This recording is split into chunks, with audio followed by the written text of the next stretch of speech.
pakai jaket hitam, bawa tas ransel sepatuan. Kalau tak inget-inget mirip banget. Beliau pakai topi tinggi, kulitnya bersih. Beliau sempat tanya, "Mbak, kalau mau ke Trenggalek naik bis dari sini bisa ya?" Pertama, si pemuda ini tidak menggunakan kendaraan. Yang kedua, lokasinya ada di Kediri sana. Deket lah kalau dari daerah Magetan sini, daerah Mongkrang. Karena kronologi yang diceritakan oleh ketiga teman Yazid, mereka terakhir melihat Yazid ini ada di jalur menuju ke pos 3, tepatnya di bawah puncak. Kalau si cewek ini mengaku ketemu Yazid balik ke atas di daerah Candi 1, ini kan janggal banget. Ini sengaja menghilangkan diri. Assalamualaikum warahmatullahi wabarakatuh, teman-teman, bertemu kembali dengan Kang Z. Apa kabar teman-teman semuanya? Saya harapkan teman-teman dalam keadaan sehat dan bahagia selalu. Dan pada video kali ini saya ingin membahas terkait tentang pendaki yang hilang di Bukit Mongkrang. Ya, Kang Z bahas itu lagi. Jadi memang begini ya teman-teman, terkait pendaki yang hilang di Mongkrang, ini memang benar pencariannya sudah resmi ditutup. Setelah dilakukan pencarian kurang lebih selama 13 hari, 7 hari pencarian di hari normal sesuai SOP Basarnas, kemudian 2 kali 3 hari perpanjangan waktu pencarian. Jadi totalnya kurang lebih sekitar 13 hari. Namun setelah pencarian tersebut ditutup, begitu keadaan sudah hening, tiba-tiba ini muncul sebuah postingan yang bikin heboh.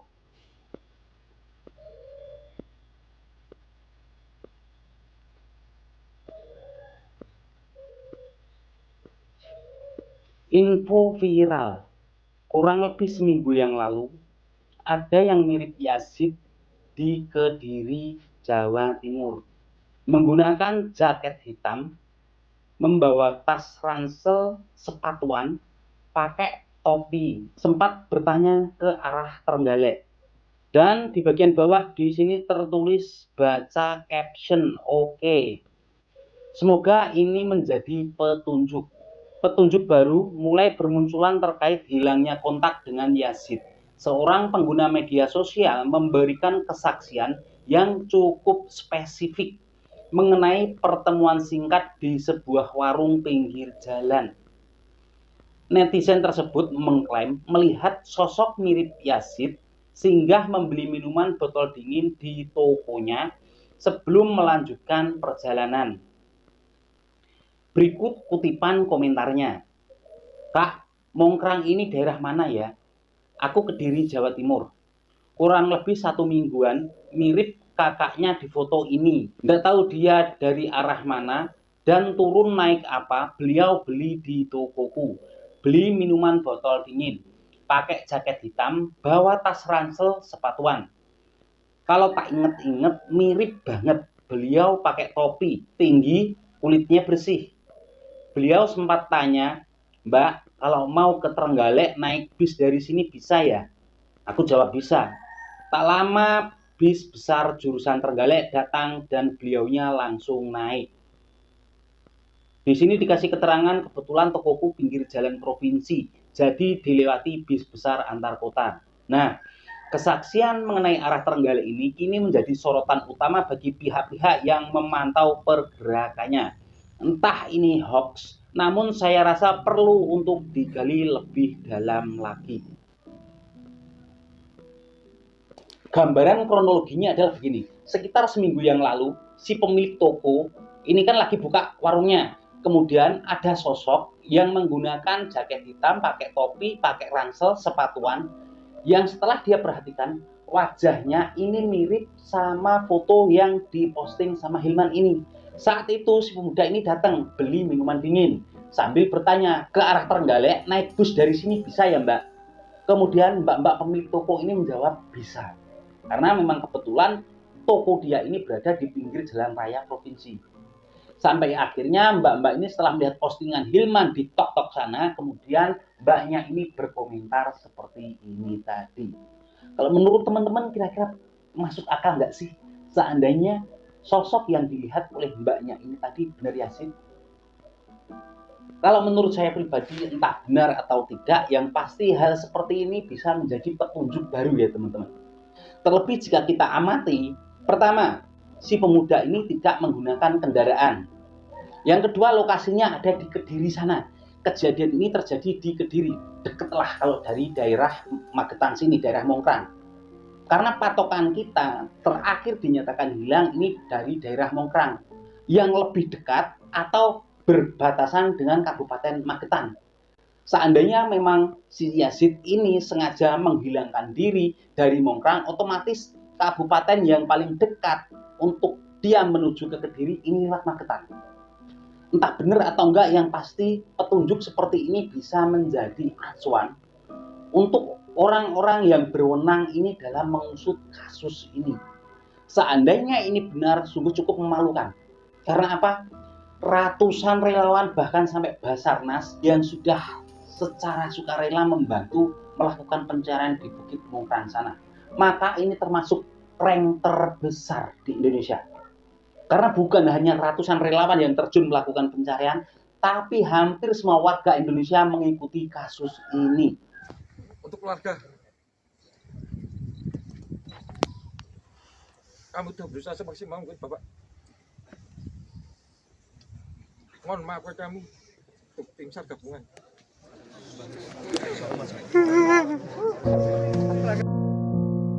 Kita kesampingkan berita yang ini tadi, kemudian kita kembali ke Mongkrang. Dari awal saya mengikuti kasus ini, kemudian saya bikin video. Sebenarnya di video awal yang saya upload, di situ saya tidak langsung mengikuti apa yang dilakukan relawan di Mongkrang sana. Saya mencoba mencari fakta sendiri. Itu yang pertama saya cek waktu itu adalah keterangan dari pengelola Mongkrang, yaitu Mas Nur yang rambutnya pirang itu. Kemudian yang kedua, saya melakukan pencarian berdasarkan foto Yazid yang beredar. Karena awalnya saya itu mendapatkan gambaran begini, seolah-olah ada sebuah jembatan dan sungai besar. Jika memang gambaran ini berarti kejadian hilangnya Yazid ini kan sebelum berada di Mongkrang.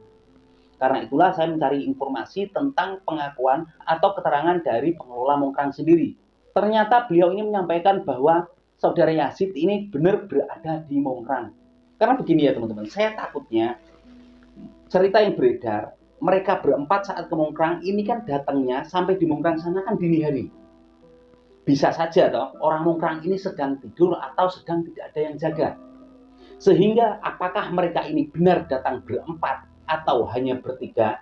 Dengan kata lain, nama Yazid ini hanya sebatas data yang tertulis di buku tamu, kan bisa saja. Tapi semua ini terbantahkan ketika saya mencari foto. Ternyata ada sebuah foto yang beredar ketika Yazid ini sama teman-temannya ada di base camp sana. Meskipun itu pun juga masih pantas dicurigai. Bener gak sih foto ini foto yang baru? Karena menurut pengakuan Yazid dan teman-temannya ini kan sudah berkali-kali ke Mongkrang. Bisa saja toh foto yang diberikan ini adalah foto lama. Ketika otak saya ini mulai berasumsi, wah jangan-jangan benar nih, Yazid datang ke situ cuma namanya doang. Nama ditulis di buku tamu hanya sebatas tulisan. Orangnya nggak ada. Kemudian saya bertanya ke orang yang kebetulan sering ada di sana. Di situ ada CCTV nggak? Jawabannya nggak. Tapi saya nggak tahu apakah informasi ini benar atau nggak. Karena sampai detik ini saya belum ke Mongkrang. Cuacanya masih hujan terus bro.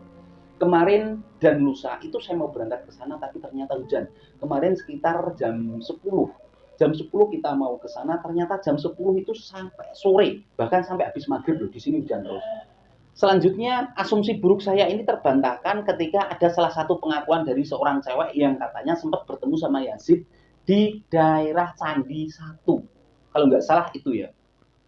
Meskipun itu pun jika kita cari, kita telusuri, itu pun sebenarnya juga janggal. Janggalnya apa? Karena begini, si cewek di dalam suara itu kan mengaku. Nah, teman-teman yang penasaran bisa cek di video saya sebelumnya ya, pengakuan ceweknya. Si cewek ini ngaku ketemu sama survivor di daerah atau di kawasan Candi 1. Katanya Yazid ini balik ke atas dan si cewek ini sempat negur. Kejanggalannya di mana?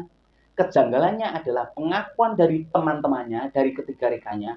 Kronologi terakhir ketemu sama Yazid ini kan ada di bawah puncak Mongkrang atau jalur menuju ke pos 3. Sedangkan pos 3 seperti keterangan saya di video sebelum ini, pos 3 ini lokasinya berada di atasnya Candi 1. Jadi urutannya adalah puncak, ada percabangan jalan, kemudian di situ ada pos 3 atau pos terakhir, turun lagi, ada candi 1 dan candi 2. Kalau si cewek ini mengaku ketemu Yazid balik ke atas di daerah candi 1, ini kan janggal banget. Karena kronologi yang diceritakan oleh ketiga teman Yazid, mereka terakhir melihat Yazid ini ada di jalur menuju ke pos 3, tepatnya di bawah puncak. Sehingga di sini saya simpulkan bahwa keterangan yang diberikan oleh si cewek ini kayak nggak masuk akal.